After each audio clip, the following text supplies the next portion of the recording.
ఒకరోజు ఓ తమ్ముడు అత్తవైపు నుంచి పోరంట, భార్య వైపు నుంచి పోరంట.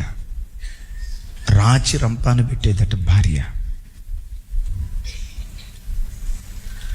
అందరూ కొట్లాటైతే ఇంట్లో కొట్లాడతారైతే ఈ అమ్మాయి వీధిలో కొట్లాడిద్దట. నడి రోడ్డు మీద ఉండి రేయ్ రారా బయటకు రారా, బయటకు రారా అని అంటా ఉండేదంట. భర్త లాపుటుండి అరే అంటే అన్నావు కానీ బయట అనకమ్మా, లాప్టుకు వచ్చానమ్మా, నలుగురు వింటారమ్మా, పతివులు ఆడుకుంటాడంట. నడి వీధిలో ఉండి ప్లేట్లు గ్లాసులు విసిరేస్తుందంట. అట్లా చేయొద్దమ్మా, పరుగు పోతే మనం దేవుని బిడ్డలం, దేవుని నామం దూషించబడిద్ది, వద్దమ్మా అట్లా చేయొద్దమ్మా భర్త అంటా ఉండేవాడట. సేవకుడికి ఈ విషయం తెలిసింది. అడిగాడంట, తమ్ముడా ఇంత గయ్యాళితనం కలిగిన భార్యను ఒక్క మాట అనకుండా నువ్వెలా ఓర్చుకున్నావు తమ్ముడా? మామయ్య లేడు, సరే ఇద్దరు ఆడవాళ్ళ పెత్తనం అయిపోయింది.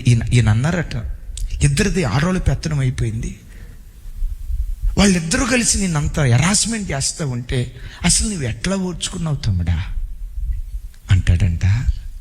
పాపిగా నేను బ్రతుకుతున్నప్పుడు నా ప్రభు నన్ను ఓర్చుకున్నాడే, దోషకుడిగా బ్రతుకుతున్నప్పుడు నా ప్రభు నన్ను ఓర్చుకున్నాడే. నేను నా భార్య నన్ను బాధ పెట్టిన దానికంటే నా ప్రభువు నేను ఇంకెక్కువ బాధ పెట్టానయ్యా. ఆయన నన్ను అంత ఓర్చుకున్నప్పుడు ఈ మాత్రం బాధ నేను ఓర్చుకోకూడదా?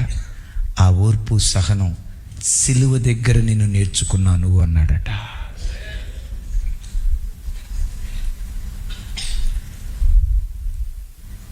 నా మాట అర్థమవుతుందా? ఈ ఓర్పు సహనం సిలువ దగ్గర నేను నేర్చుకున్నా. సిలువను చూసినప్పుడల్లా నాకు ఓర్పు నేర్పింది, సహనం నేర్పింది.